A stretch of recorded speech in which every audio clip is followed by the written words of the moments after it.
Welcome back, everyone, to an episode of Noob Wrestling After Hours. I'm your host, Nick. Today, we have a very interesting interview. We've talked to Frank Stone, who's already an established wrestler. Today, we're going to get the input and what it looks like as someone coming up through the ranks. So I just want to sit there and say, thanks, Chris, for coming on. Thank you for your service. Tell everyone about yourself. Who are you? What do you do? I appreciate it. Thanks for having me on, and thanks for having an interest in the Nation of Wrestling. My name is Chris Yost. Nothing special. I'm a 42-year-old combat veteran, retired ICE officer. Don't worry, I didn't do immigration. I was a good guy. I went after the child predator online, so I did good. The good side of ICE. I've always had a passion for wrestling growing up in Philadelphia. Philadelphia was, the stomping grounds for the original ECW. We had a lot of shows come through there growing up in the 80s and 90s, old WCW, old early end house shows of WWF. And that definitely piqued my interest as a kid. And then what kind of made me kind of derail that dream is, my dad was a cop for 35 years. He was a realist. Wrestling's fake, and it's not going to put food on the table and whatnot. And just hearing that for years and years kind of just made me have to kind of grow up and realize, okay, I guess the boss says that's what it is. And so I've done construction work, and that was okay. But then I joined the Army. My senior year of high school, 9/11 happened. And that's pretty much what got my interest in going into the service after I graduated. And then I did 5 years in the Army, did 5 years working for Homeland Security. I also worked as a government contractor for a little bit until I got medically retired. And when I talked to Frank, that's when I was like, you know what? All my life I lived for other people and other reasons. Now it's time for me to kind of figure what I want to do out. And I had the crazy idea one day watching, old highlights, and I said, you know what, time for me to, and I used to do backyard wrestling with my brothers and his friends. I like to say we're the generation of why they say the disclaimers, don't try this at home. Yep. Well, first, I just want to touch base on one thing you said. You said nothing special. Anyone that puts on the Uniform Brothers special, I just want to make sure that, you're aware that everyone, all the viewers appreciate that as well. Appreciate that, man. Yeah, no, absolutely. So I guess the good question is, why now? Why not earlier? And then why not later? You kind of touched on it a little bit. So, like I said, I've always had an interest in wrestling or sports entertainment, whatever you want to dub it or fashion it as these days, because I know it's a dime or a dozen, whatever you want to call it. I've always had. Hey, man, if bowling's considered a sport, wrestling's a sport. Hey, and I'm living proof that it's definitely not fake. I can tell you the bumps, and Frank can tell you my hurdles. If you had them on right now, the hurdles and stuff that I've been through in my almost 3 months already in training, that went by quick. The bumps definitely are real. If I could show you some of the bruises on my back from rope running and taking bumps and whatnot, and they're legit. I can tell you that. Like I said, it's kind of like necessity is why I didn't do it growing up, because, my dad was, typical dad. He wanted to look out for his kids, like stop chasing dreams and find something that's real, something that you can put money in your hand guaranteed with your work, which I kind of saw the merit in that, but also didn't, because it's like, well, it's a dream. That's how a lot of people get a job, is living a dream. Yep. And then just, life happened, the military, I got deployed, came back after I got out, I had a kid, then had to find a job and everything. And now my daughter, she's getting ready for her senior year of high school next year. So that puts me in a better position now where my commitment to the obligations, at least early on in life for her, have nearly been met. Now we're just worried about college. So now I can kind of start focusing on what I want to do. If that makes sense. Absolutely. And no, 100%. Wrestling's always been in my mind. It sucks doing a lot of stuff with a bum back because of the military. But Frank, I love his training his training mentality and regiment, they always prioritize safety first. So until I was able to start taking bumps, we had to figure out alternate ways for me to take certain moves. And even this week, Frank's like, okay, now I showed you how to do that stuff, but you're going to start learning how to really do it now. Okay, and Friday we were hitting it. Yeah. No, that's incredible, man. That's there's a part of me that's jealous. Right now, I got a 6-year-old and a 9-month-old. Maybe maybe I've always wanted to move back down to Texas from the middle since I was in the service. I don't know. Maybe someday when all the kids are in college, maybe. One Hey, if thing I I wanted can to. do it, and I tell this to our younger guys, we have an 18-year-old guy that kind of I love him. He's a great spirit. He was kind of just like it's new, kind of a little nervous with taking the bumps. I'm like, look, man, as old as I am, I'm the old man in the academy. It's funny. I get my stones broken a lot, for fun. But I tell him, look, man, I was where you were, and I still kind of am. But if I'm able to do it, and you're in much better shape, much younger than I am, better back than I have, and I'm doing it, there's no reason why you can't. Yeah, no, absolutely, and it's a testament to your character hearing as to why you're doing it now, as far as Yeah, commitment to your family and then the commitment to the country before that. So that's pretty inspiring, brother. So that's awesome. I appreciate that. Um, absolutely. What inspires you and what makes you tick? What motivates you? Uh, and again, this is something I talked about Frank with, like, um, just the fact in the back, it resonates in my mind growing up, being the underdog. Hmm. That's the motivating factor. Like most of my life has been, aside from my small support group of my dad, some other family members, like a lot of life events and people throughout my life were the ones that you can't do it. It can't be done. You won't do it. Hmm. And this is my proverbial ultimate fu to everything and everyone that made me believe that, when I wanted to give up. And there's times that I did want to give up because I just wasn't getting it. I was getting frustrated, and Frank pulled me aside and said, stop. Like, you're here. That's step one. Like, you're already living your goal because you put your foot in the ring. Yeah. So stop thinking about that old mentality and start living the dream. Yeah, but I think a lot of that too, and he would know too as a veteran as well. Um, that there's just that. I'm a veteran as well. There's that internal can't fail because in our line of work, failure could mean someone's Yeah. dead, more or less. So I've on the civilian side had to kind of relax a little bit when it comes to that. I get all work up to work. A report wasn't done. I'm freaking out, and not mad at anyone other Yeah. than myself. And everyone's, my boss had to pull me aside once, go, dude, it's just work. You can get it to me by the end of tomorrow. The world's gonna keep going. So it's kind of, that's it just seems to be a very similar mindset that I've noticed from everyone that's been in the service, and no matter like what they do, between you, Frank, other friends I know. But I also think that that's what makes us dogs, right? That's what keeps us Yeah. grinded and motivated. Is that, hey, I can't fail, because one is, it's not that you can't, it's just it's not an option. And Um, jokingly, my dad used to. I'm the youngest of three, and my dad used to call me the hard head. mhm. There's the right way, there's the wrong way of doing things, and then my dad used to say, then there's the way I do it, the hard headed way. Yeah. And I figured, I was like, you know what? It stuck with me my whole life. Yeah, no doubt.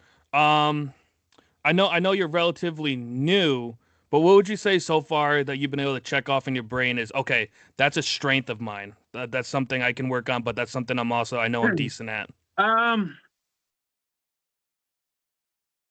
that's a good one. I would probably have to say resilience, Hmm. because again, there's a lot of times where I've taken a bump, and again, yesterday I took a bump pretty bad. I did a botched move, and it was somewhat mostly my fault because I didn't have my planted hand right, sit on the thing, and when I was going over for an arm drag takedown, for instance, I didn't hit the landing the way I was supposed to. And I landed kind of on my shoulder and my neck. Hmm. And with my back the way it was, everything just popped. So I just laid on the mat for a good 2 or 3 minutes, kind of recollect my thoughts and everything. And Yeah, yeah, that was, I think, like the halfway point of training. And even Frank saw that, and he was like, hey, just take a break. I didn't want to. He's like, no, take a break. And so I took a breather, got some water. 2, 3 minutes later, I was back on the ring. You Hmm. know, it hurt again, so I sat out for another minute, and then when we got the final portion, our a lot of our cardio stuff and our drilling done, where I would have wanted to give up naturally, I didn't give up. I kept fighting through it as much as it hurt. Hmm. Not just because of my back, but just because of the drills. I just kept pushing through until he said, "All right, everyone sit up and get in the middle of the ring. Let's talk." You know, Hell yeah. so I had to say resiliency of this, just the fact that as old as I am and the beatings that I've taken, I'm just coming back like Rocky, man. That's that fighting Philly spirit, you know. Yeah, no, I mean it's absolutely, inspiring. I know a couple young guys that want to get into, cage fighting, MMA, wrestling, all sorts of stuff. And there's this stigma, especially I'm a baseball guy too. There's a stigma that, hey, at this point in the MLB and stuff, you're 30, you're considered old. Yeah, So he it's should be pretty looking to cool. get out now. Yeah, Yeah, yeah. So it's pretty awesome that someone, like you is not just getting into it, but has a future and a path. That's really awesome to see. I mean, I'm looking forward to following you and seeing everything you do. I'll be appreciate it. And, watching and, I, very and I take closely. some inspiration. I'm not a huge Diamond Dallas Page fan, but if you look at his career, he didn't start training till he was 35, and I don't think I can't remember if he didn't get his real break or did he win the title at 40. Hmm. So I use that and he even had a bad back too. So Yeah. No. so I kind of use that as a little bit in the back of my head, like if he could have done it. And he was I don't want to say he was a nobody, but when he was coming up, he was a nobody. No one knew who Yeah. he was. He was just a guy that was old and showed Hmm. up and did his thing. Yeah. I mean, again, not to keep bringing up baseball, but I'm a Yankee fan too. And Aaron Judge, if he hits 50 home runs Yeah. this year, he'll be the only player to have 4 seasons of 50 home runs. He started at 25. He didn't make his MLB debut till he was 25. So Hmm. there's always room for everyone. Definitely room for late bloomers. And as long as you're good, you know what you're doing, you can put on a show. You'll have people there watching and cheering. Definitely, Um, definitely. how did you find Nation of Wrestling? So, like, have you always lived there? You knew about it? Has it always been there? Go into that So for me. so I've actually off and on for probably the last 3 or 4 years. I have actually looked up wrestling. I've given it a thought, and it was just like life. Every time that I thought that I was mentally ready or financially ready to take the classes, get the gear and stuff, life threw a curveball at me. Bills happened, Yep. or daughter got sick, or something happened where it's like okay. But I did find some other local leagues, a couple not leagues, academies and Hmm. whatnot. Um, I went to one a couple years ago, and I'm not gonna name them, but when they liked my story, when like, oh, you have a bad back, and it was like, no, no, don't call us, we'll call you. And I was like, I took that as a hint.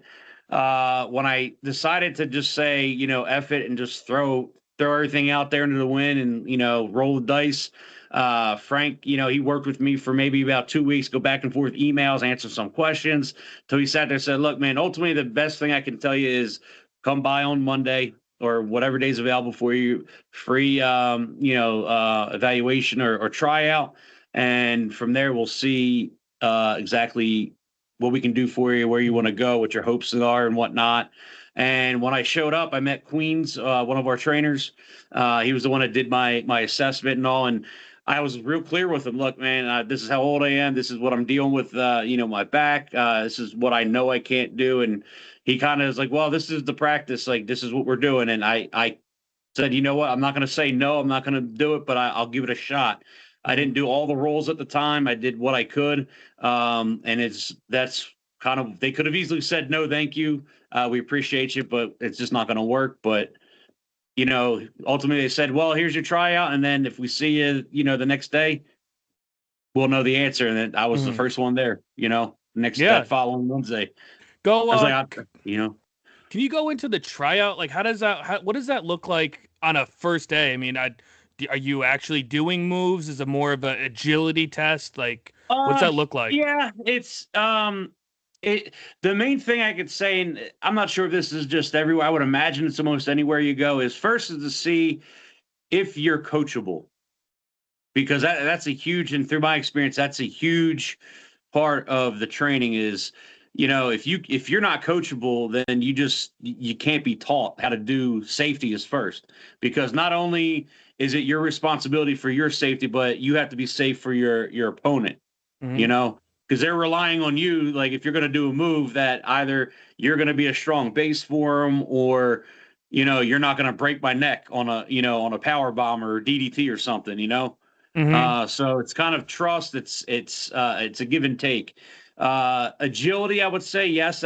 I mean, maybe I was an exception. I don't know, but agility, from my assessment of the drills, yeah, it's definitely going to test you. Cool.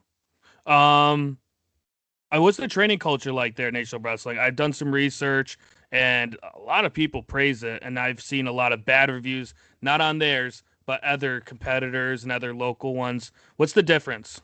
I love it, man, because we do have quite a few veterans that are either wrestlers now or in the training program, in the academy, and it's like I never left the military, man. Yeah, they're gonna be your future opponents one day.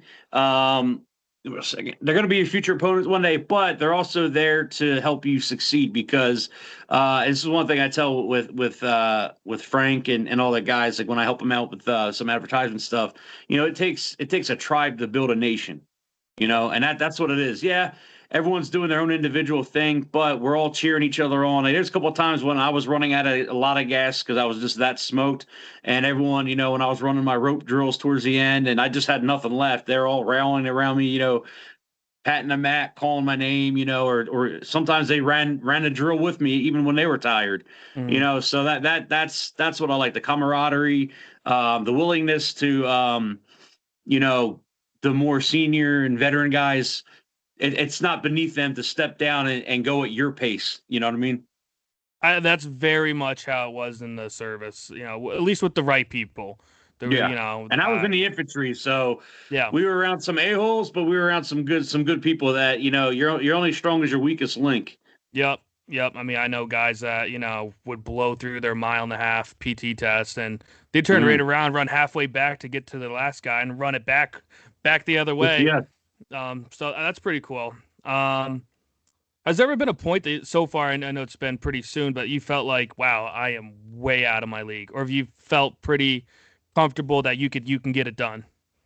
A couple times, like and I still do sometimes second guess myself on some of the moves where it's like I beat myself up because I'm trying to get it, so that way I'm not left behind of the training that needs to get done, or I'm not, in my mind, like wasting other people's time, like people that can do it. Like I'm not making them take a break in their training just till I get it. Um, and that's a habit that I do have to break myself, and realize that everyone learns, you know, some people get it right away, some people get it after 10 times. I'm the Yep. type of guy, at least right now, if we do a drill 10 times, I'll do it 2 times right. And then so when I go back and do it, the next day, maybe I'll get it 3 or 4 times out of the 10. Mm-hmm. So, You so know, far, what do you think's the hardest part? The wrestling portion or more the mental aspect? uh, I'd say right now, because I mean, I'm still early on. We're still learning some of the psychology behind it and all. I'd say it's a good mix, 50-50, the physical side, but also learning and that's why I love the people that we have, because, and this is one thing that stuck with me from day one, when they say that what you see in the ring is only 10% of what wrestling is, Yep. because that's the culmination of training, the business, the story. You're now putting all that into fruition. Mm-hmm. You're doing the dance, if you will. Mm-hmm. But you have to figure out, how do we get to that point? And that comes to cutting your promos, knowing the right moves to make. I In one of our group chats that we have, I just so I can get out there and practice, I cut promos on anybody. It's funny. A good friend of mine, Tony, he called himself Tony the Tiger, and when he called me out in a promo, he called me Lucky Charms. So I like picking on him when I do promos, and just for practice. No, absolutely. Practice makes perfect, and the promos and that whole aspect of it is one of the parts that probably fascinates me the most. I think that I think a lot of people think, oh, I just get in the ring, start doing this, start doing that, and that's that. Like, not like no, like you need to be able to learn how to talk. You gotta learn how to sell yourself. You gotta be Yep. able to do it on the fly. A lot like, again, I haven't been doing the podcast thing for too long, but you got to know on how to adjust. If you already answered a question I Yep. have lined up, I got to be able to quickly be able to skip that question, go back, and kind of keep it flowing.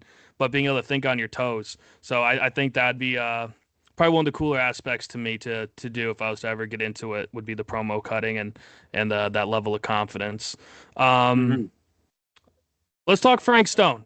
I had a great opportunity to sit with him last week. And man, is he just a ball of joy in like the purest sense. He's Always he's he's a happy, great coach. big beautiful smile, loving life. Seems like the type of guy that you could take everything away from him and he'd be smiling starting right over. Is that do I have that right?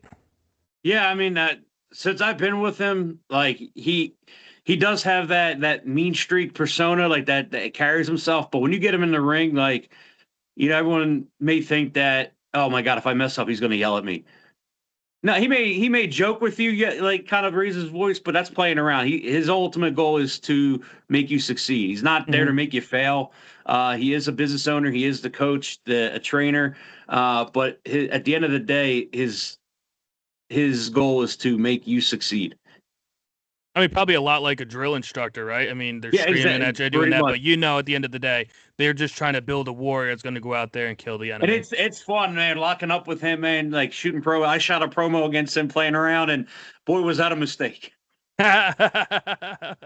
You think going into it, yeah, I got I gave him a zinger until they respond. I kind of almost really want to see that at some point. That's cool. I Yeah, bet he's I yeah. can They're tell that there's some he's fun, a not lot as of fun times, silly. man. I can tell he's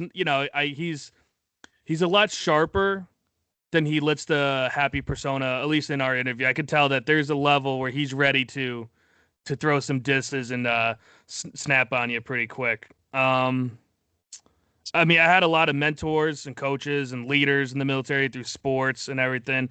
And one of the things that always kept me driven was the fear of letting them down.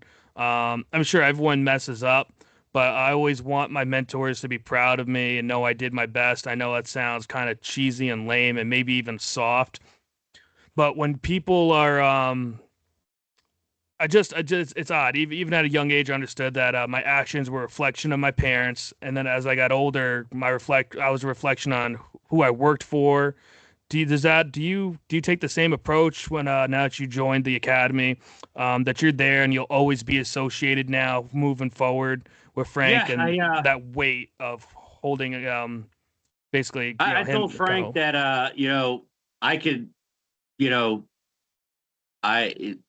it's a pipe dream right now, but putting a cart before the horse, as my dad would say. But if I ever made it big somewhere, my heart is always going to be and loyalty is always going to be here at NOW because first and foremost, they were when they could have said no, they went on a limb and went on a gamble by taking me in. So I'm a very loyal person. I've learned that from my dad and just my one of my personality traits and being in the military and everything, and yeah, like I this is my home. It's a family. You Yeah, know. no, 100%. Um, character development. I'm curious on that. I mean, you don't need to tell me exactly what you're working on, but do you get to have a say in your character, or do they kind of give you like a square sandbox and say, "Hey, this is what we want within that sandbox, do what you want"? So far through my experience, and I always, and I know I'm annoying Frank and Queens when I hit them up with, hey, what do you think of this logo, or what do you think of this theme song, or whatnot, or intro? Um, they they give you enough leeway to kind of your own creative development. However, you if you come up with a character, you kind of got to put your money where your mouth is. You got to basically be able to sell them that character.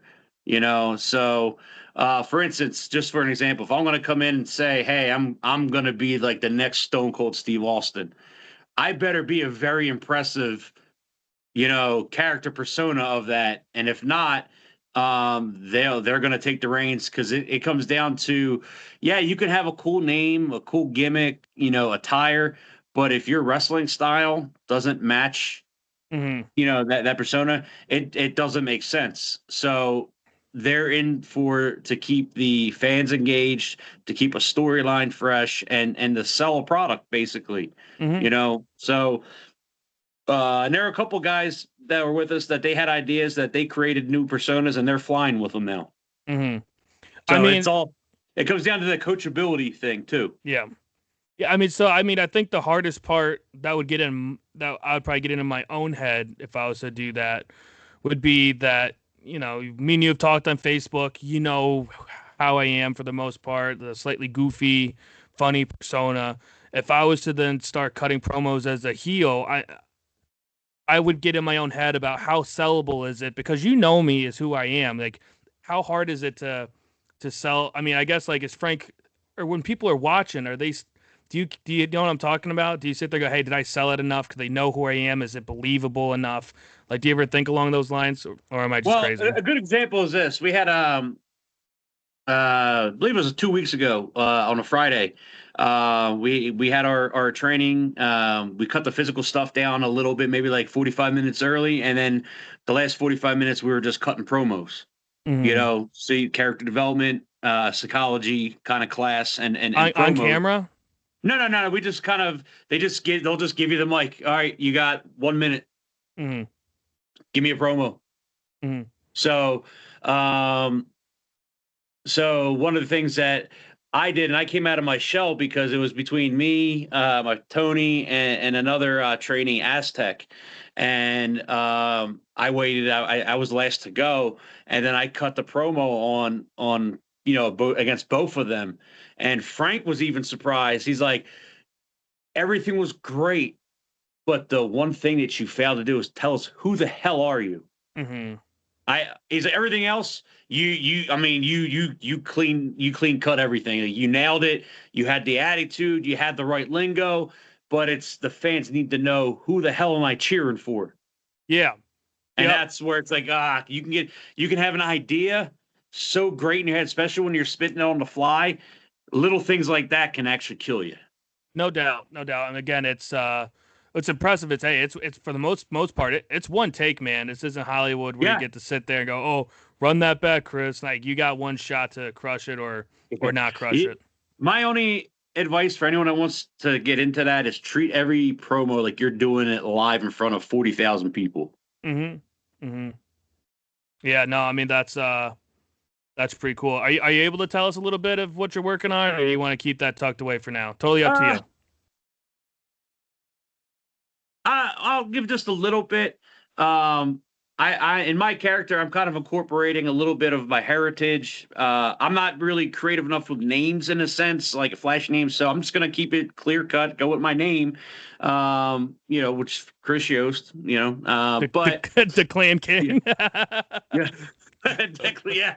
Which I thought about that. I'm like, Actually, maybe I no, don't think it has a terrible ring to it. It's yeah, definitely that's something something I that's would odd take a. enough. It would have to maybe something a little bit more Irish to it. Yeah, yeah, Um, yeah.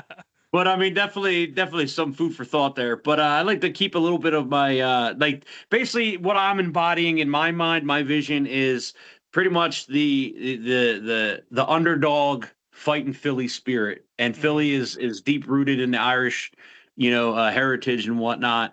So I want to kind of incorporate everything that I grew up on myself, my heritage, and put that into a character. Kind of tell my life story in a sense through my Yeah. character.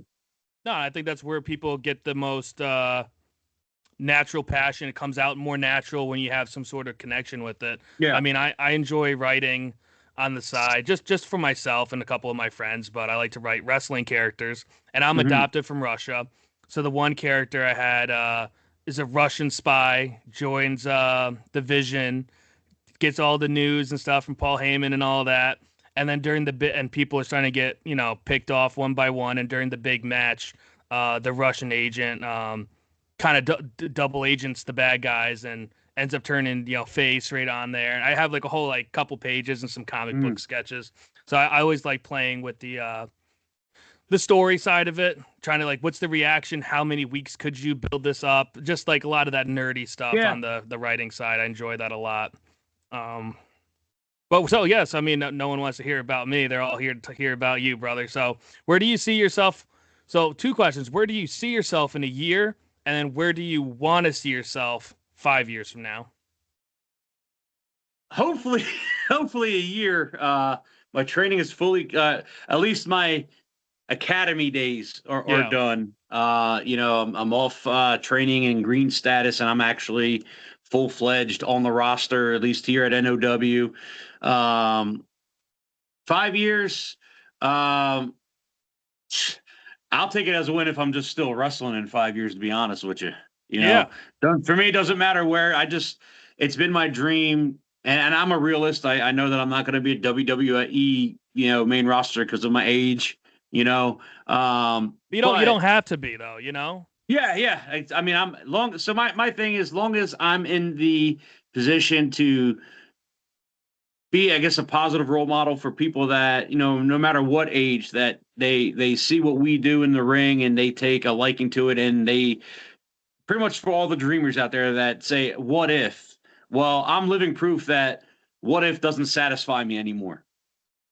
I'm doing it, you Yeah. know? And then I'm just ultimately letting my my ability, my trainers be the ones to say no. Hmm. And until that happens, I'm gonna keep pushing. Yeah, man. I mean, no matter where you are, it could. I mean, so I guess another good question would be, how do you measure success? Because to me, would be in that position, if you can make a handful of people remember who you are and say, hey, I enjoyed watching that. I'd say that's probably good enough for me. Some people may not be, but I actually jokingly, that now that you say that, I do have a saying, and I even told this to the guys at the academy, is with everything going on today in today's world with social media reliance and everything, success to me now is measured. True success is measured by the number of haters that you have, mhm. because no one hates on you if you're not doing something bigger, better than anyone else. So the more people that are hating on you because you're doing it is the ultimate flex, if you will, because that to me means I'm doing something right because you're wasting your time talking about me. Mhm. And Yeah, I mean, yeah, it's always beautiful. great to have, thousands of people buying your merch, cheering your name, coming to pay tickets to see you, not everyone else, to see you for that one match, whether it's 5, 8, 10, 20 minutes. They're coming out of their way to see you. But it's bigger because when you have a plethora of haters, if you will, an army of haters that are constantly talking about you in and outside that ring on a daily basis, that's your true success because you're doing something that makes them think about you 24/7. Yeah, so if that's your measure for success, fun question. How successful are you being right now? Are people hating on you? Well, to be honest, we at Nation of Wrestling, we're doing something right because we're the talk of the town. A lot of people are jealous of us because we don't go out there and we mind our own business. We don't sit there and get involved with the politics of wrestling and the local scene, all the different leagues that are around town and whatnot. We're Do you want to talk about us? Thanks for mentioning our name. Yep. Thank you for Nah, that's giving us free beautiful. That's publicity. awesome. Yeah, And no, I've that's what it learned is. and I've learned with entertainment, show business, media, whatever you want to call it, there's no such thing as bad PR in a sense No, because I say, they're talking about you either way. yep.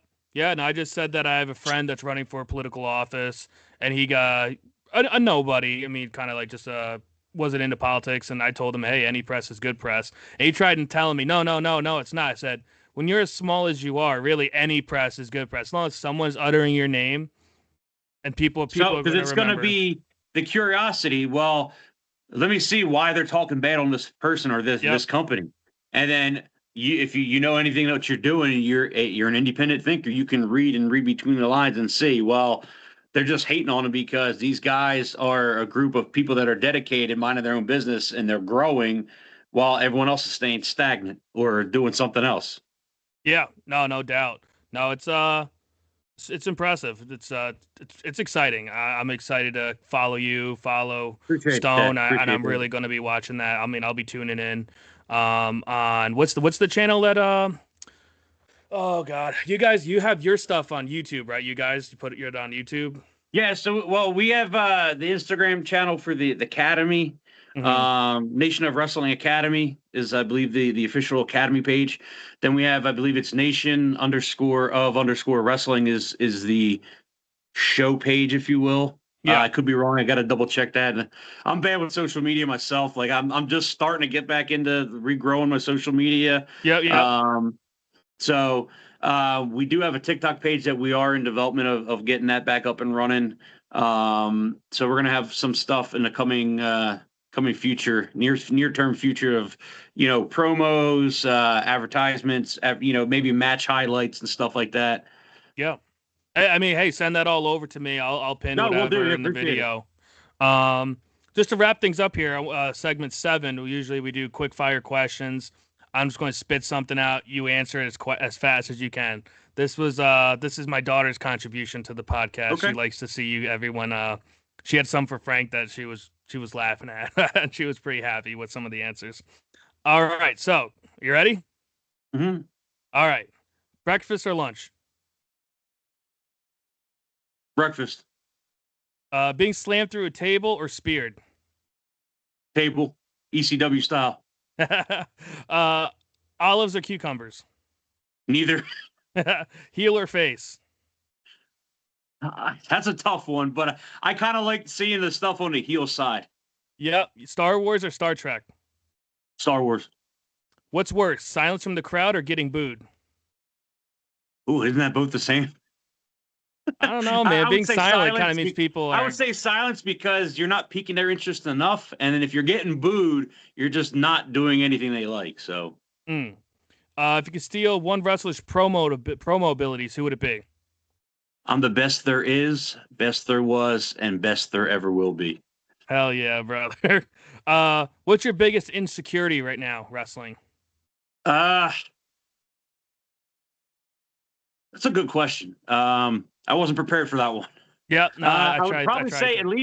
at least at this early stage, and I know we're working on it, and it is working little by little, as Frank tells me. Little progress is going a long way.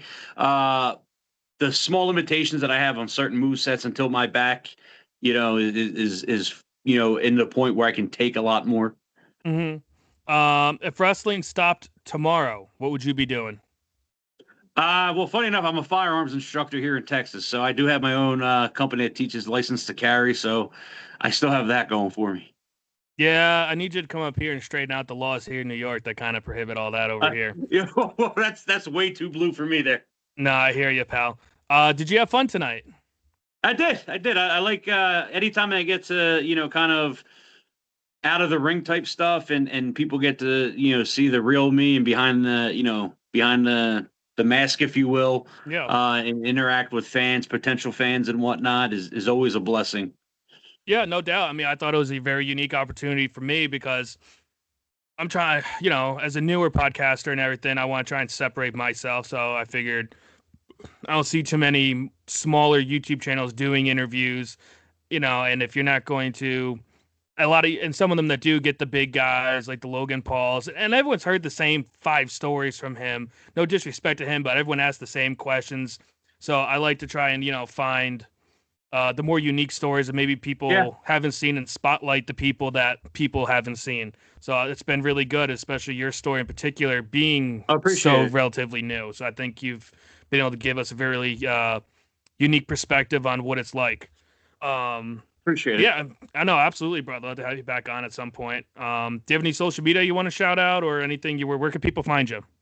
On TikTok right now, I'm kind of revamping my page, but I'm under Chris Unmasked on TikTok, and then right now, because I used to do a puppet parody of Oscar the Grouch on TikTok. My social media for Instagram is still the Grouch of TikTok, but that's going to change once I get my wrestling persona nailed down and situated.